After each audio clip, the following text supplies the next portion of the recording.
The people of Austria have all the right to be proud. We stand as the gateway that separates all of Europe from succumbing to the Ottoman horde. Twice they have struck against our glorious capital of Vienna, and twice they were repelled. Our grand emperors are the leaders of the Holy Roman Empire, a collection of German city-states united underneath one banner. However, Austria is not as well off as it could be. Dark clouds surround us as we are surrounded by many different rival factions. To the north lies the rogue state of Brandenburg, Prussia, who eyes themselves as the true Germans and seek to unite all the German states underneath their banner. To the east lies the dual powers of Poland, Lithuania, and Russia, the former of which's glory days has long since passed, while the latter is an existential threat to Europe. To the west lies our mainland rival of France, who seeks to bring all of Europe underneath their dominion. It is this rivalry with France that has led to our alliance with England and the Netherlands. To our south lies, of course, the Ottoman Empire, an empire in decline, but also the city-state of Venice, who still maintains power even in these modern times. Taking a look at our desperate situation, we decided to increase our trade routes with other nations, particularly with our allies.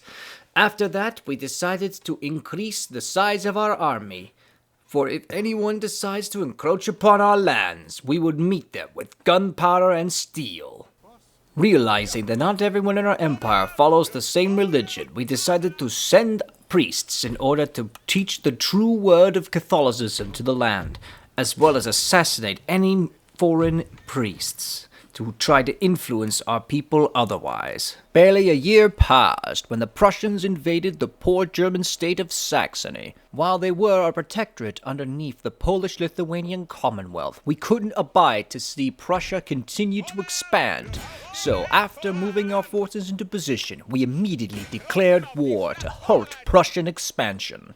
A heavy fog had descended over the battlefield, and as such visibility was limited, so we decided to halt our cannons after a single volley and form up our infantry in nice, neat lines, believing that cohesion will be able to win us the day.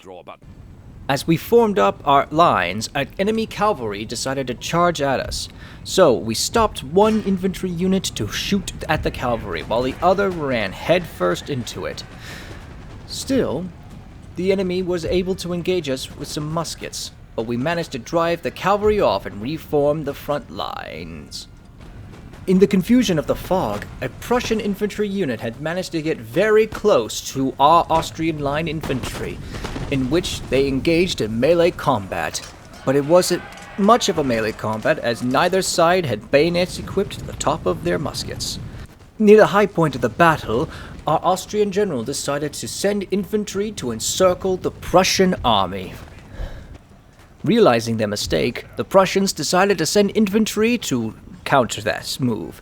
Unfortunately for them, it was too late, and one of our infantry units manages to engage the Prussians at point-blank range. Meanwhile, Prussian cavalry were being engaged by our light infantry, who were equipped with double-barreled muskets, which proved to be very effective against the cavalry, forcing them to prepare to flee. As the Prussians began to flee en masse, we moved around our infantry to encircle what remained, while there was still a melee fight engaging in one section of the line. This was proven irrelevant as we simply began to surround the last infantry unit that remained. Surrounded on all sides by musket fire, our Hungarians proved their worth this day. With our victory in Saxony, we decided to rest and recuperate our troops for the inevitable plunge into Berlin, which was now made wide open thanks to the destruction of the Prussian army. With the reduction of taxes, we are able to encourage population growth, and as such, wherever possible, every single province will have one church there in order to spread the true faith to the masses. With our army now fully recovered, we launched the siege of Berlin. The Prussians sent their infantry to engage us in combat. However, after repelling a small infantry force, our light infantry remained in the woods before moving into a better position. Our cannons were able to open fire on the retreating enemy as our infantry began to form up another line. Another crew of cannoneers was marching too close to our cavalry, so our cavalry launched out and slaughtered every last one of them they could find. After our cannons fired one last barrage, we decided to form another line of infantry behind the first, in the hopes that we would be able to encourage more Prussian casualties. The Prussians tried to line up. However, we were able to engage them first by shooting our muskets, and our light infantry was able to make a unit of flintlock-armed citizens flee the battlefield. Our cavalry reigned supreme as the enemy infantry was caught up against our own. Our cavalry made charges against the rear of the enemy soldiers, unknowing that they could have ever been able to form a square to stop us. Enemy cavalry tried to stop it, but we simply charged around and charged that cavalry instead. Upon engaging in the melee, the cavalry was trapped, as our cavalry retreated and charged into them again. And with the death of the enemy general, the Prussians were forced to retreat. After this victory, we were able to take Berlin without barely a struggle. While the population was mostly Protestant, with the establishment of a church here, we could convert them back to good Catholicism. So, we repaired the buildings and healed our units. Also, the extra university here will be good to help us with our research. With this, we captured East Prussia and forced the Prussians out of our bordering lands for good. Unfortunately, before we could continue our plans, Hanover, which we had made peace with previously, declared war on us, forcing us to break our alliance with the Dutch and the English. However, not long after, the Dutch were felled, so therefore we could focus all of our attention against Hanover. Hanover's army was consisted mostly of cavalry, was no match against our forces. However, to our supplies, Cologne decided to take the settlement for themselves, which we did, as it prevented us from having one more place to worry about.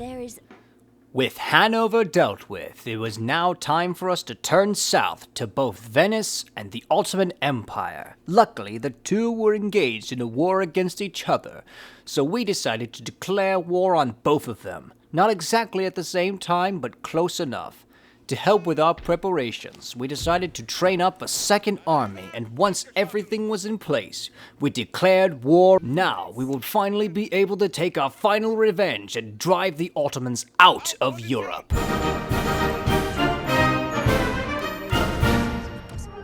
Establishing further trade agreements and trade deals.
Victory has been achieved.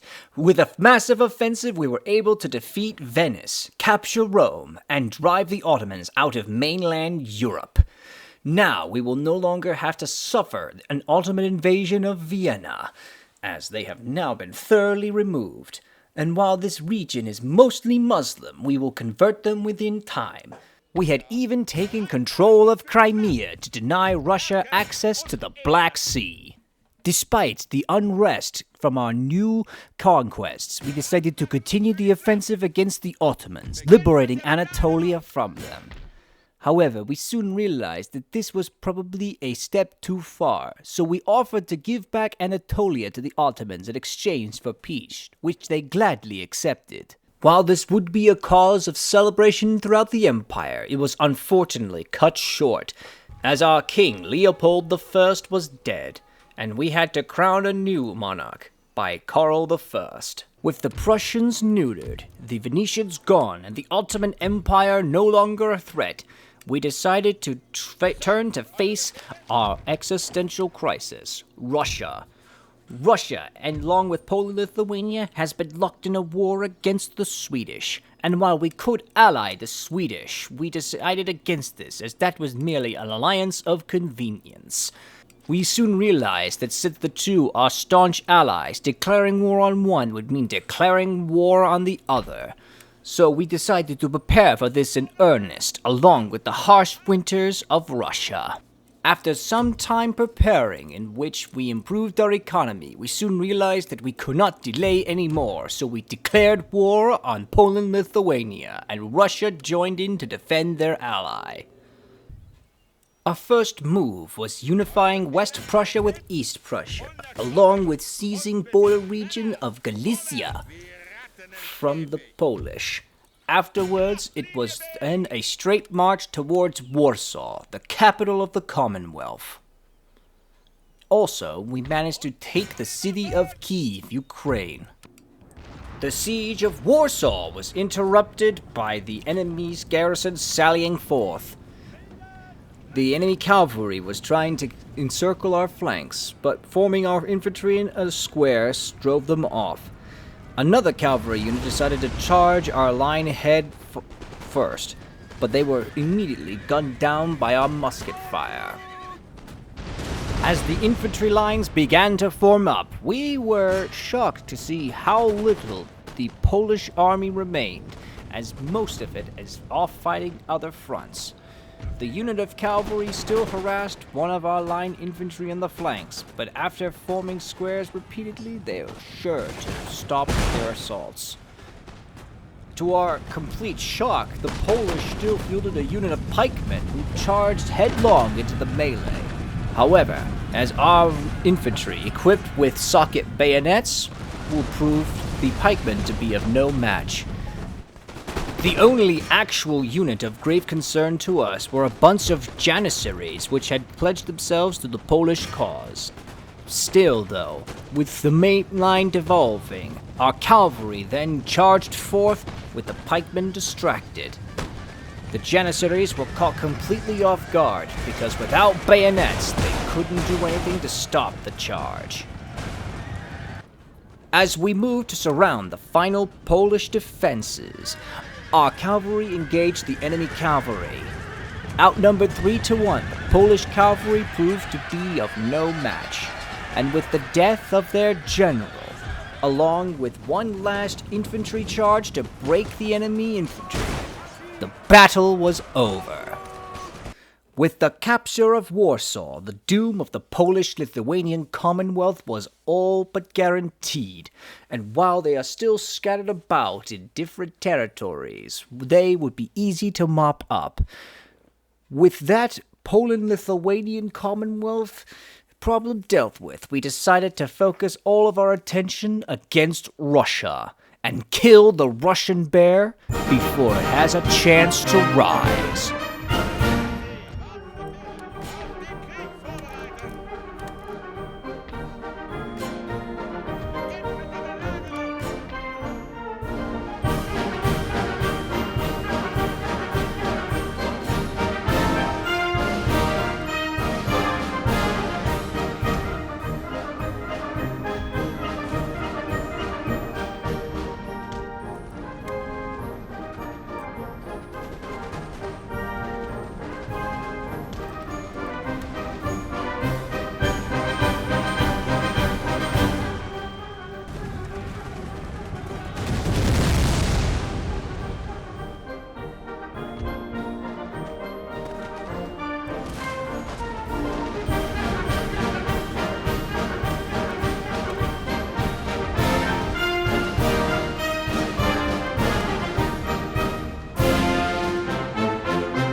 With the fall of Moscow, the power of Russia has been broken.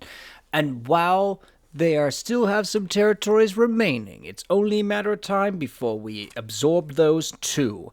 The threat that Russia posed to Europe no longer exists. In the meantime, we have begun to invest heavily in re-educating the public in the aspects of Catholicism. Also, further expansion westward is no longer necessary, as the French have stopped being our rival and instead become our best friends. More importantly than that, the alliance of Austria, France, and Spain, the great Catholic powers of Europe, now rule. The British have long since been forgotten and made irrelevant, and while we could expand any further, we are pretty content with what we have. Apart from a few annexation of some Russian territories, Austria has all that she could ever want. Thank you so much for watching. Be sure to subscribe and hit the like down below. Also, comment to see which one you want to see next.